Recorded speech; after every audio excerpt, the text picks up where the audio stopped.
এটা special parcel আহিছে কেলে স্পেচিয়েল মই কৈ আছো এটো মানে কোনো অৰ্ডাৰ দি ফ্লিপকাৰ্ট এমাজনৰ পৰা অহা পাৰ্চেল নহয় এটো এটা বিশেষ পাৰ্চেল আৰু এটো বিনামূলীয়াকৈ পায় মই খুলি দেখা প্ৰথমতে কি আছে পাৰ্চেলটো ইয়াত খুব এটা ডাঙৰ কাহিনী নিহিত আছে এইখন চিঠিৰ নিচিনা দেখিবলৈ মই খুলি দেখাই লৈছো তাৰ পিছত আপোনালোক সম্পূৰ্ণ কাহিনীটো কম আৰু খুবেই গুৰুত্বপূৰ্ণ কিন্তু গুৰুত্বপূৰ্ণ কিয় আপোনালোকে চালে গম পাব কি আহিছে প্ৰথমতে এটা চাই লওক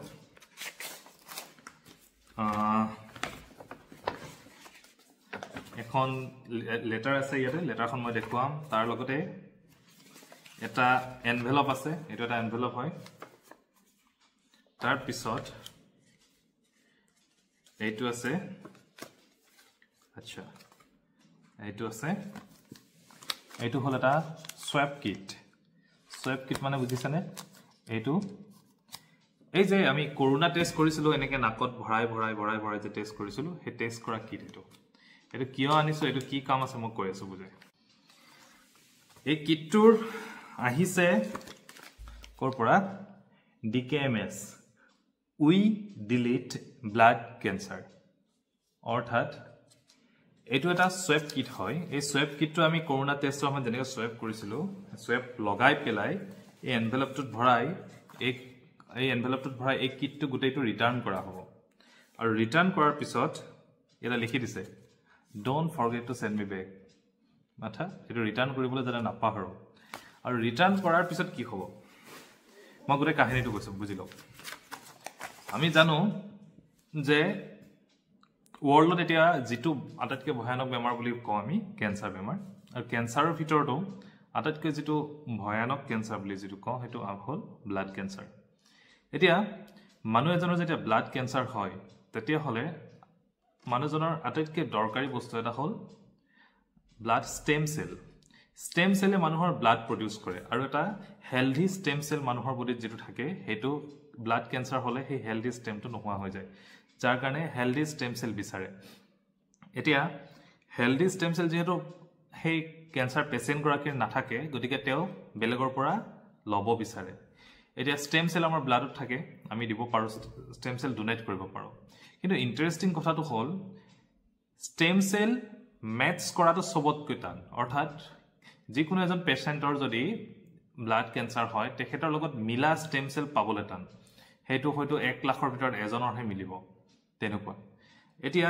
ডিকেএমএছ এনেকুৱা এটা সংস্থা এই সংস্থাটোৱে গোটেই ওয়াৰ্ল্ডত কি কৰে যি সকলে স্টেম সেল ডোনেট কৰিব বিচাৰে তেওঁলোকৰ এটা ৰেজিষ্ট্ৰি এটা মেইনটেইন কৰে আৰু তেওঁলোকে এনেকে যি সকলে ৰেজিষ্ট্ৰেচন কৰে স্টেম সেল ডোনেট কৰিম বুলি তেওঁলোকলে এনেকুৱা কিট এটা পঠিয়ায় এই কিটটোত কি কৰে প্ৰথমতে সোয়াপ অৰ্থাৎ নাকৰ ভিতৰত যে ভৰাই ইয়ালৈকে ভৰাই দি পেলাই তাৰপিছত সোয়াপটো লৈ পেলাই পঠিয়াই দিব লাগে তেওঁলোকে সেই সোয়াপটোৰ পৰা এটা মানুহজনৰ ডিএনএ টো কমপ্লিটলি মানুহজনৰ ডিএনএ কি হ'ব এই গোটেই ডিটেইলছ খিনি তেওঁলোকে সংগ্ৰহ কৰে আৰু তাৰ পিছত হেতু এটা ডাটাবেস এটা ক্ৰিয়েট কৰে সেই ডাটাবেসত সেই গোটেই ৰেকৰ্ড খিনি জমা হৈ থাকে এতিয়া মোৰ ৰেকৰ্ডটো যেতিয়া তাত জমা হ'বগে ওয়াৰ্ল্ডত যেতিয়া কোনো এজন ব্যক্তিৰ ব্লাড ক্যান্সাৰৰ কাৰণে স্টেম সেল প্ৰয়োজন হ'ব সেই ব্যক্তিজনৰ লগত মেটচ কৰা আৰু মোৰ লগত মেটচ কৰা যদি পাই যায় তেতিয়া হলে মোৰ পৰা স্টেম সেল নি পেলাই সেই ব্যক্তিজনক দিব পাৰে এটো ওয়াৰ্ল্ডৰ যি কোনো দেশৰ হ'ব পাৰে কোন কোড ক'ব নোৱাৰে আপোনালোকে যি কোনো দেশৰ হ'ব পাৰে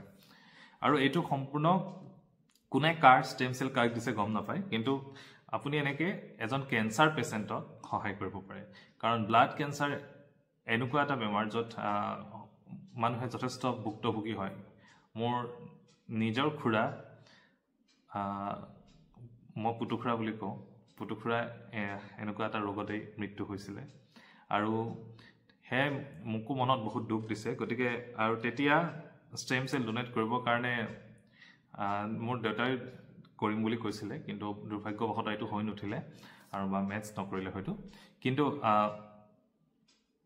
যদি এনেকে মোৰ স্টেম সেলেৰে কোনোবা এজন ব্যক্তিৰ জীৱন বচাব পাৰো তেতিয়া হলে নকৰিম কিয় কোনে নকৰিব ন আমিতো ব্লাড ডোনেট কৰি থাকো গতিকে স্টেম সেল ডোনেট কৰিব পাৰি এটো একো পেইনফুল প্ৰসেস নহয় এটো নৰমাল প্ৰসেসই গতিকে ব্লাড ডোনেট যেনেকৈ কৰে তেনেকৈ কৰিব পাৰি গতিকে মই বিচাৰো আপোনালোকে ৰেজিষ্টাৰ কৰক ডিকেএমএছ যদি অনলাইন সাৰ্চ কৰে ইয়াৰ ওয়েবসাইটটো পাই যাব তাতে আপোনালোকে ৰেজিষ্টাৰ কৰক এনেকুৱা সোয়াপটো লওক সোয়েব কিট ৰেজিষ্টাৰ কৰাৰ পিছত আপোনাৰ এড্ৰেছলৈকে তেওঁলোকে পঠিয়াই দিব সম্পূৰ্ণ বিনামূলীয়া কতো 1 টকা খৰচ নাই সম্পূৰ্ণ বিনামূলীয়াকৈ পঠিয়াই দিব এটো কেনেকৈ কৰিব লাগে কি কৰিব লাগে গোটেইখিনি ইয়াতে লিখা আছে মই নিজে কৰি আপোনালোকক দেখুৱাম ফাৰ্স্ট মই এই ইনষ্ট্ৰাকচন পঢ়ি ললো এখন পঢ়াটো খুবেই দৰকাৰী কাৰণ এটা বস্তু আপোনাৰ পৰা আহিছে এটো কৰ্ণাটকৰ পৰা আহিছে ঠিকে এমএছ ফাউণ্ডেশ্যনৰ পৰা সো তাৰ পৰা অহা এই কিটটো মই যদি সুকলমে পঠিয়াই দিব নোৱাৰো তেন্তে নিশ্চয় অন্যায় কৰা হ'ব গতিকে প্ৰসেছটো মই ভালকৈ এখনৰ পৰা বুজি ললো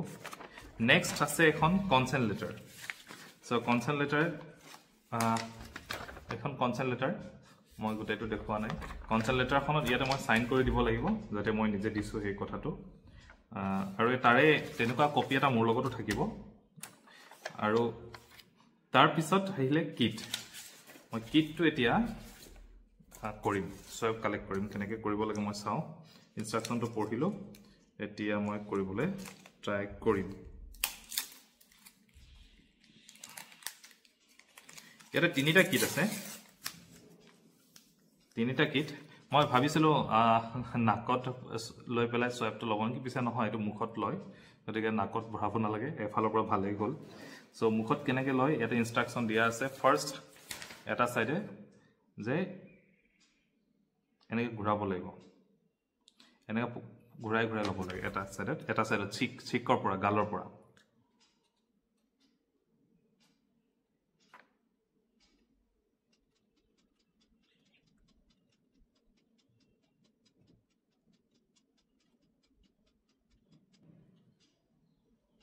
ওকে মোৰ এটা সোয়াব হৈ গল নেক্সট সোয়াবটো নেক্সট গালখনৰ পৰা মোৰ এটা সাইড হৈ গল এবাৰ এটা সাইডৰ ফালে এটা সাইডত কৰিম 1 মিনিট আমি আসলে পকাব লাগে আকৌ ইফালে কৰি লও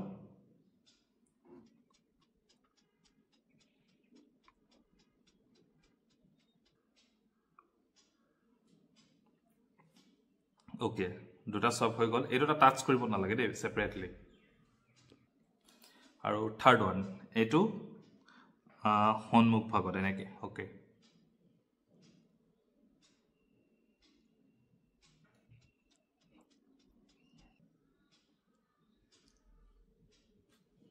ওকে তিনটা সব হৈ গল ইটো হিটো টাচ কৰিব নালাগে গতিকে মই সেপাৰেটলি ধৰি লৈছো আৰু 2 মিনিট সময় ইয়াক এনেকে ধৰি থাকিব লাগে যাতে ই শুকায় 2 মিনিট পাছত তাক আকৌ পেক কৰিব লাগিব গতিকে মই এনেকে তাক 2 মিনিট ৰখিম কেনেকুৱা কথা না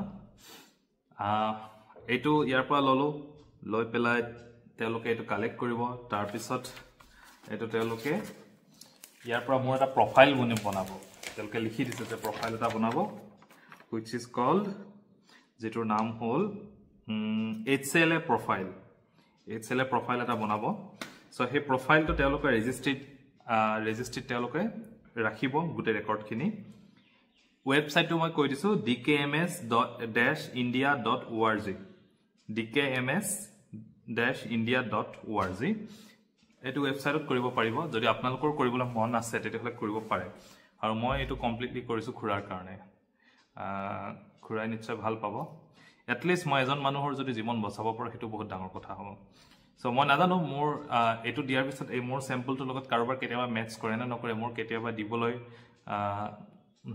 দিবলৈ চান্স পাও না নাপাও হেতু নাজানো কিন্তু আজি যেটো মই পঠিয়াম ইয়াৰ ৰেকৰ্ডটো যেতিয়া তেওঁলোকৰ লগত থাকিব হয়তো মই সমাহতো দিব পৰা হৈ যাব পাৰো কাৰোবাৰ লগত যদি মেচ কৰে আৰু হেতুতে মই বছৰ ধৰিও দিব নোৱাৰিব পাৰো আৰু যেতিয়াই কাৰোবাৰ লগত মেচ কৰিব তেওঁলোকে মোক কন্টাক্ট কৰিব মোৰ প্ৰফাইলটো যেতিয়া মেচ কৰিব গতিকে লগতে দুটা অল্টাৰনেট নাম্বাৰো দিব লাগে মই অল্টাৰনেট নাম্বাৰ আৰু মোৰ ফ্যামিলি মেম্বাৰ দুজনৰ নাম্বাৰো দিছো যাতে মোক নাপালে তেওঁলোকক কন্টাক্ট কৰিব পাৰে সো এটো মই 2 মিনিট এনেকে ৰাখিম যাতে হয় কিমান এটা নবল কজ না যদি আমি ব্লাড ক্যান্সাৰ নিচিনা ৰোগৰ পৰা যদি কাৰোবাক আমি মানে সুস্থ কৰি আনিব পাৰো মই কৈছো এটো ভগৱানৰ মোৰ প্ৰতি কিবা এটা দয়া থাকিব লাগিব সুদৃষ্টি থাকিব লাগিব তেতিয়াহে মই হেতু কাম কৰিব কাৰণে যোগ্য সমাজলতে এটো সহজ কাম নহয় গতিকে এটো বহুত সৰু কথাও নহয় আসলে মই আমাৰ নৰ্থ ইষ্ট বা অসমত যিমান ক্যান্সাৰ ৰোগী আছে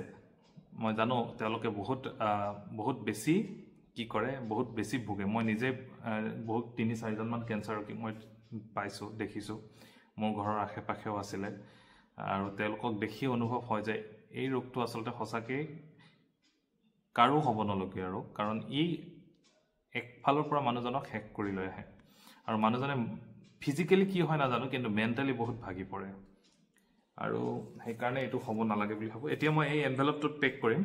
এইটো হ'ল এই সোৱাব কিটটো ৰখা এনভেলপটো। এইটো তিনিটা আমি 2 মিনিট সময় এনেকৈ ৰাখিব দিছিলে, আমি প্ৰায় 2 মিনিট সময় ইয়াক ৰাখিলোঁ। ৰখাৰ পিছত আমি এতিয়া এই এনভেলপটোত ভৰাই ইয়াক মই চিল কৰিম। অ'কে, মই এতিয়া এইটো পেক কৰিব আগবাঢ়িছোঁ। এই তিনিটা এতিয়া মই এনভেলপটোত ভৰাই দিম। এনভেলপটোৰ ভিতৰত ভৰাম কিট তিনিটা। মই আচলতে ৰ'ব নোৱাৰোঁ, মই ক'ব পৰা নাই আচলতে মই কিমান ভাল পাইছোঁ এই কামটো কৰি পেলাই। ই মোক বহুত মেণ্টেল পিচ দিছে। ব্লাড ডোনেটটো বহুতবাৰ কৰিছোঁ, কিন্তু ফাৰ্ষ্ট টাইম মই ব্লাড ষ্টেম চেল ডোনেট কৰিবৰ কাৰণে কাৰ্যপন্থা হাতত লৈছোঁ। চ' মই এইকেইটা ভৰাই দিলোঁ। ইয়াতে এটা চিল আছে, এইটো আঁতৰাই দি পেলাই মই এইটো লক কৰি দিব লাগিব। অ'কে, এইটো চিলটো আঁতৰালোঁ। এতিয়া মই এইটো ইয়াতে লক, আঠাটো লাগি গ'ল, এইটো চিল হৈ গ'ল। Together against blood cancer. Okay, ইমানেই বেছি এক্সাইটেড মই যে মই আহি পাই গোটেই কিটটো পাই মই ৰ'ব পৰা নাই, লগে লগে কামটো কৰিছোঁ। এতিয়া এখন কনচেণ্ট লেটাৰখন আছে, কনচেণ্ট লেটাৰখন মই চাইন কৰিম। কনচেণ্ট লেটাৰখন চাইন কৰি তাৰ লগত দিব লাগিব।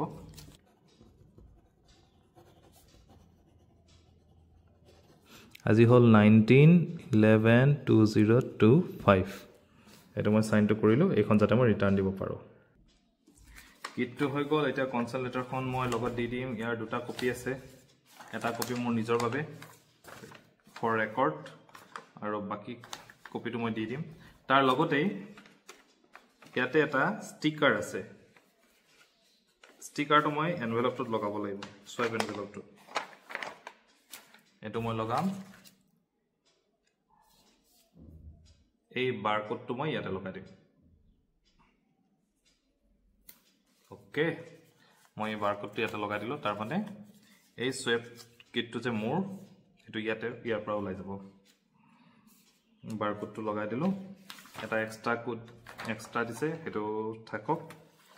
এনভেলপটোত কিটটোৰ লগত ভৰাই দিম, এইটো কিটটোৰ লগত। আৰু মোৰ এনভেলপটো হ'ল এইটো এনভেলপ দি দিছে। এনভেলপত এড্ৰেছ লিখা আছে, মই এটা ভৰাই দিলেই হ'ল। এতিয়া কুৱেশ্যনটো হ'ল নিব কোনে, ইয়াৰ পৰা মই পঠাম কেনেকৈ, সেই কুৱেশ্যনটো নহয় জানো next. Okay, sign consent form হৈ গ'ল, সোৱাব এনভেলপ হৈ গ'ল। এই দুটা মই চাইন কৰি দিলোঁ, দি দিলোঁ। এতিয়া এইটো মই চিল কৰি দিলোঁ। এতিয়া নেক্সট কামটো হ'ল এইটো পঠিয়াম কেনেকৈ। এতিয়া এইটো পঠিয়াবৰ কাৰণে এই বাৰকোড এটা দিছে, এইটো স্কেন কৰিব লাগিব। এইটো স্কেন কৰিলে এটা ইনষ্ট্ৰাকশ্যন আহিব, তাত হয়তো মই ইনষ্ট্ৰাকশ্যনটো ফ'ল' কৰিব লাগিব। তেতিয়া তেওঁলোকে অট'মেটিক ঘৰৰ পৰা নিব। মই এইখিনি কৰি লওঁ। অ'কে, বাৰকোডটো মই স্কেন কৰোঁ। মোৰ কাম এতিয়া ইমানতে হৈ গ'ল। মই এইটো চিল কৰিলোঁ। এইটো ৰিটাৰ্ণ দিবৰ কাৰণে মই এৰেঞ্জ কৰিবলৈ হোৱাটছএপত তেওঁলোকক মেছেজ দিলোঁ। আৰু এইটো যেতিয়া তেওঁলোকে নিব বিচাৰিব মই এইটো পঠিয়াই দিম। আৰু এইটো তেওঁলোকে প্ৰফাইল, মোৰ এতিয়া HCL প্ৰফাইল বনাব। আৰু প্ৰফাইলটো বনোৱাৰ পিছত মোৰ লগত যদি মেটচ কৰে মোক কণ্টেক্ট কৰিব, আৰু তেতিয়া মই ষ্টেম চেল ডোনেট কৰিবলৈ যাম। বা তেওঁলোকে নগ'লেও হ'ব, গুৱাহাটীতে মোক এৰেঞ্জ কৰি দিব পাৰিব, যোৰহাট বা ডিব্ৰুগড়তে এৰেঞ্জ কৰি হয়তো দিব পাৰে। নোৱাৰিলেও গুৱাহাটীতটো পাৰিব, গুৱাহাটীতে এৰেঞ্জ কৰি দিব। তেতিয়া মই গুৱাহাটীত ইয়াক ডোনেট কৰি দিলে হ'ল, তাৰ পৰা তেওঁলোকে বাকী হেণ্ডেল কৰিব। চ' এইটো হ'ল প্ৰচেছটো। কেনেকৈ আপোনালোকে, মই পুনৰবাৰ কৈছোঁ, DKMS-ৰ জৰিয়তে DKMSindia.org জৰিয়তে আপোনালোকেও এনেকৈ ষ্টেম চেল ডোনেট কৰিব বিচাৰিব পাৰে। যদি মন যায়, কিবা যদি আপোনালোকক সহায়ো লাগে এই ক্ষেত্ৰত, তেতিয়াহ'লে মোক আপোনালোকে কমেণ্টত জনাব, মই নিশ্চয় কৰাম। চ' ভাল লাগিলে, এনেকুৱা শুভ কাম আপোনালোকে কৰক। তাৰ কাৰণে এই ইনফৰমেশ্যনটো দিবৰ কাৰণে ভিডিঅ'টো কৰিলোঁ। আচলতে মই যে ভাল কাম এটা কৰিছোঁ সেইটো দেখুৱাবৰ কাৰণে কৰা নাই, এই ভাল কামটো আপোনালোকেও কৰক, সেই ইনফৰমেশ্যনটো দিবলৈ কৰিছোঁ। গতিকে ভালে থাকক, সুস্থ থাকক। ধন্যবাদ।